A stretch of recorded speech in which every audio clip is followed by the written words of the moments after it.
Just give us a couple of names that we could put on our radar right now that you're kind of interested in, or you guys already own that you think's got more potential. Yeah, so a name that I already own and I quite like for this year coming up. I've written about it publicly, and I think I'm going to choose it as a top pick for a contest we're about to enter. Is Embev, and Embev is a brewing and beer company based in Brazil mainly, but they do have subsidiaries and big business divisions in the rest of Latin America, in the Caribbean, and here in Canada. So Embev is one name that I'm quite bullish on. Um, it's been beaten up. A big risk with it is that because they report in the Brazilian currency, there is an FX risk there. Sure. So investors need to be very aware of that. The Brazilian real hasn't done well. If it continues to do poorly, there's only so well this stock can do. So that's a certain risk there. There's so many ways to win the investment game, and it starts with a lot of things like controlling your own emotions, managing your risk, but the actual technique about going in. And one of those, I just love it because I've been following it for years, is doing contrarian investment analysis. This is sort of the opposite of playing the momentum on the way up. And certainly some people have been successful. It's a little too risky for me. I'm sort of a buy low, sell high kind of guy. And that's why I was drawn to Contra the Herd.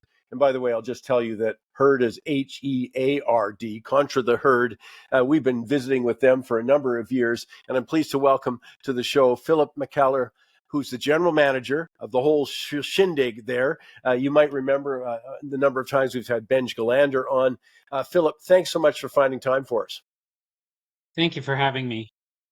I'll just give the little lay of the land as I sort of hinted at that. What you guys look for is situations that are out of favor, that you don't want to jump with the crowd in one direction. You were, and you've had several big winners on that, but maybe elaborate just a little bit on that. Yeah, so we are genuine contrarian investors, which means that we are looking for things which are down by at least a third or half from their all time peak. We're not looking for newfangled ideas like IPOs. We're not looking for SPACs. We're looking for well established companies that have, for whatever reason, hit the skids and have had their share price drop. Could be an industry trend situation, could be something specific to the company, or it could be an entire country's getting hurt and their stocks being dragged down with it. But we're looking for those really undervalued, underappreciated, and in some cases, deep value investments, which nobody else really likes. So I'm not talking about Apple being down 10% from its all time high or something like that. I'm really talking about things that have been really, really whacked, really, really hurt. And our approach from there is to try and suss out which companies could continue to get hurt or go nowhere, and which companies have staying power, so they're unlikely to go bust, and which companies could either revert back to the mean to where they've been historically or have some underappreciated growth driver which could really send them soaring and one day benefit from momentum, although momentum certainly isn't part of the formula when we first get interested. And certainly, if, as I said, following you over a number of years, you had several winners. Maybe just give us an example of that, though, of a company that you were searching around, your company was searching around, you found it, you thought, okay, this one's having a tough time. Then you sort of Yeah. evaluate that maybe it's gone a little too overboard. Yeah. So there's two parts of it. One is like there's so many companies on the watch list, and it's a case of trying to buy them when they're really beaten up. So an Mm-hmm. example I like right now that we've done very well on is Bird Construction. It's listed on the TSX, and I'd been watching it for a number of years, and it had slowly been creeping down. And then the pandemic hit in early 2020, as we all know, and any investor who can remember investing through February and March of 2020 will know like the market was falling fast, Mm-hmm. so fast. And during March in particular, I didn't know where the bottom was. It was most certainly scary, but I did start to pick up names. And each week I just got in the habit of just buying things um, Mm-hmm. very methodically, not blowing up all my cash all at once, but just going out and buying a few names here and there, adding to hold positions if I felt like that. And one of those names was Bird Construction. And I think we bought it in the $4 range. and it's done very, very well since then.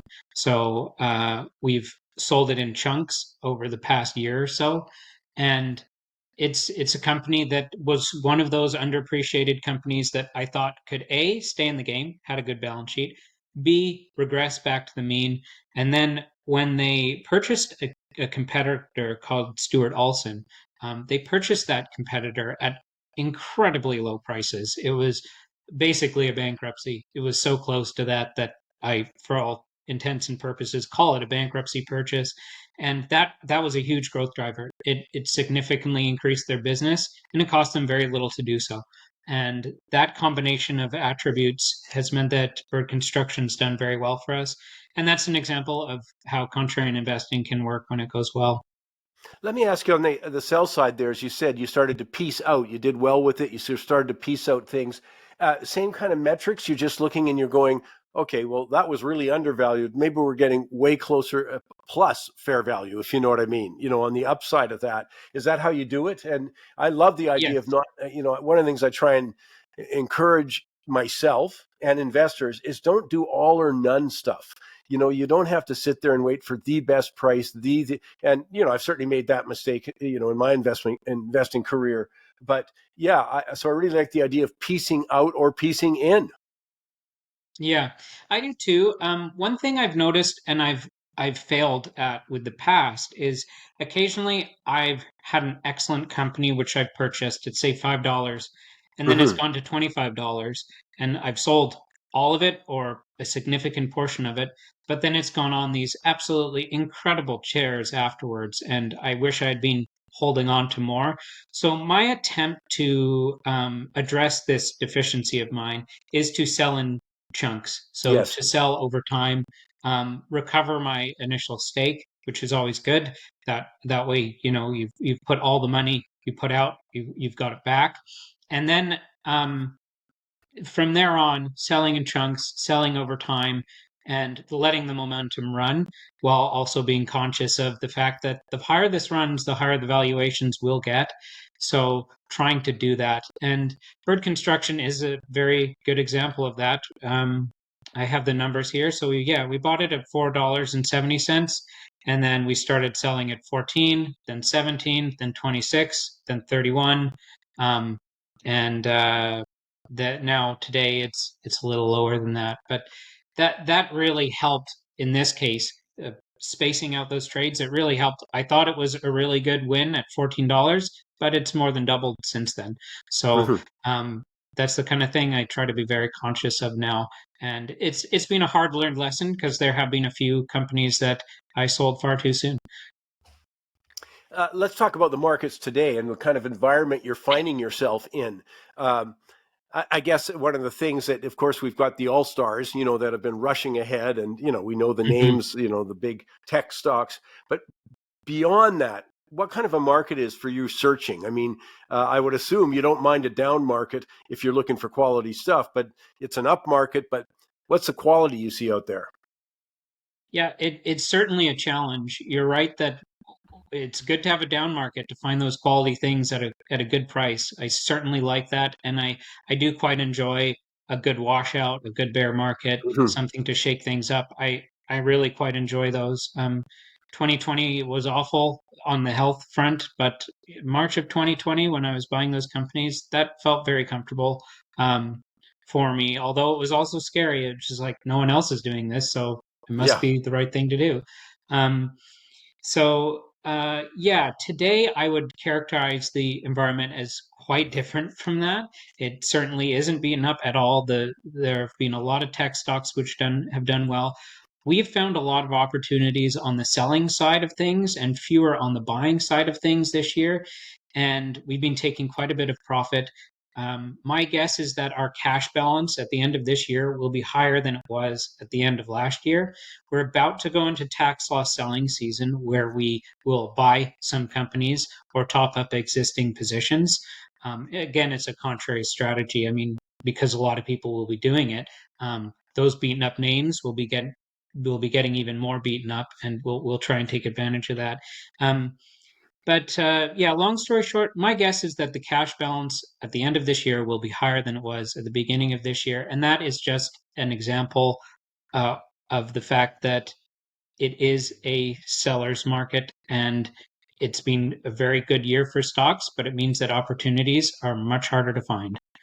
Yeah, back to this tax loss selling because it's kind of interesting that you'll take advantage of that. That people have got a lot of tax considerations. We were talking to Tim Sesnick earlier today, so talking about investments and their tax situation. But yeah, I mean that's something where you'd probably have a group of stocks on your radar and just seeing if somebody's willing to put it on sale.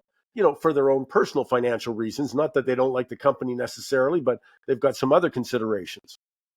Yeah, and that's exactly what we see. Some tax loss years are better than others. So if the entire market is down, almost anything could be a tax loss selling candidate. So you'll see Hmm. broad weakness across the board. In up years where almost everything is up, you'll have the opposite, very few. And then in years like this where there are pockets of weakness in certain sectors, and then there are incredible pockets of strength, you can get quite a good tax loss selling situation where people are pairing their winners with their losers, or they're just dumping those losers because they have so many gains.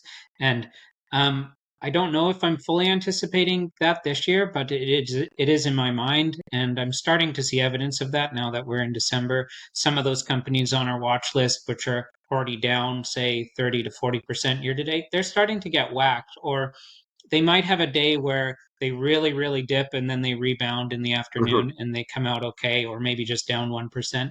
But I'm starting to see that in some of the companies on my watch list. And with any luck, I can grab one or two of them here between now and year end, but we'll see. You never know. But that's the goal for sure.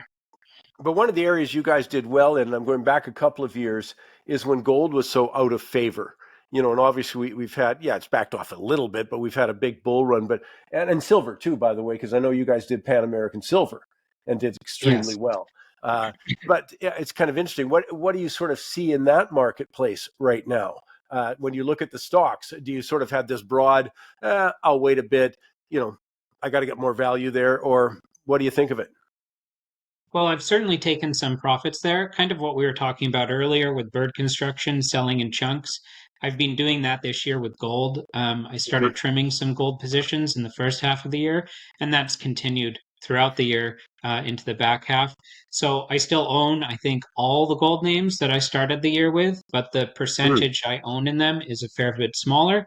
Um, one of my colleagues, Ben Stadelman, who you probably haven't interviewed, he's not Yeah. that into doing interviews, but he's quite bullish on gold, and he's fairly smart. I'm certainly not as opinionated on it as he is, but he thinks it can go quite a bit higher, and I definitely take his opinion into very strong consideration.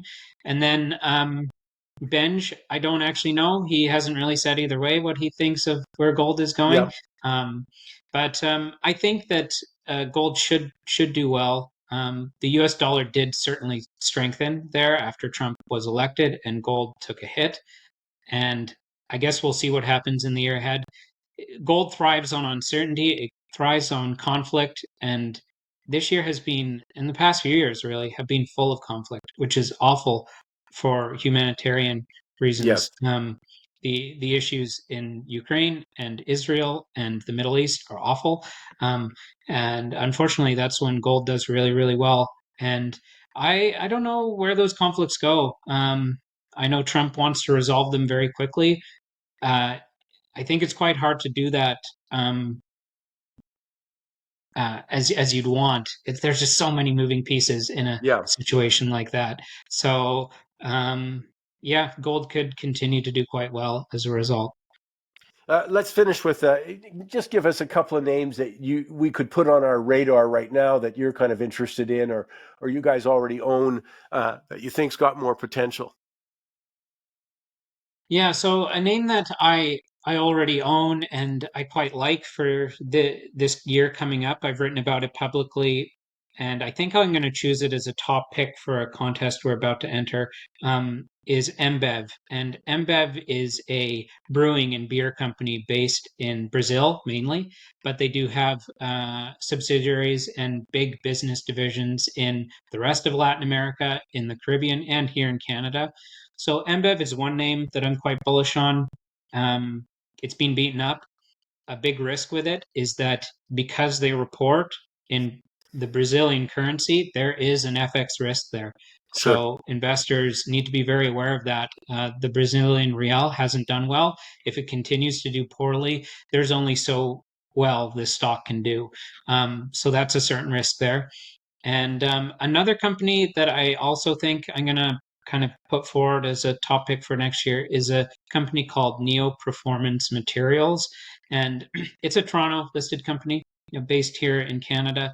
And what they do is they have a magnet division, they have a EV battery division, and they have a chemical division. And what they do is they have factories, warehouses, and manufacturing facilities located in China and Europe and a little bit here in North America. I think they should do quite well. I think EVs are here to stay. They have some trouble right now, like the demand isn't there to the same degree as people thought it Hmm. would be. I think over time, though, they'll win out. It's just much easier to own an EV than a internal combustion engine vehicle. And then the other thing that I'm starting to see the market realize and pick up on is a potential trade war with China, which controls a lot of the critical earth material in the world, or the current supply anyway. I know there's big deposits everywhere, but the current supply is really locked up in China. Um, I think this should be a beneficiary of that because they have such a big footprint in Europe and in North America. They certainly have business in China. It's impossible to be in the kind of critical metals industry Hmm. and not have business in China, but they're one of the biggest players outside of China. And recently, I think it was earlier this week or late last week, the Chinese government said we're going to put export restrictions on certain Yes. critical materials. And Neo Performance did really, really well that day and the day after. And I think that is just a whiff of what could happen if Trump really goes after China and China really comes back at Trump. I could see a company like Neo Performance Materials having a very good 2024 because of that. They also have a strategic review going on, but as with many strategic reviews, no one knows if anything's going to materialize from it. It could result in a divestment or a sale to a competitor or something, or it could go absolutely nowhere. So I'm not going to hang my hat on that, but it is something I just thought I should point out. Well, as I say, I mean, it's going to be an incredible time. And I just want to let people know, though, that you also write a blog on personal finance called My Money Moves, My Money Moves. And for others, you can go to contratheherd.com, contratheherd.com. So all sorts of ways. I'm sure it'll be a busy year. I appreciate you finding time for us. Well, thank you for having me. Philip MacKellar is the general manager of Contra the Herd.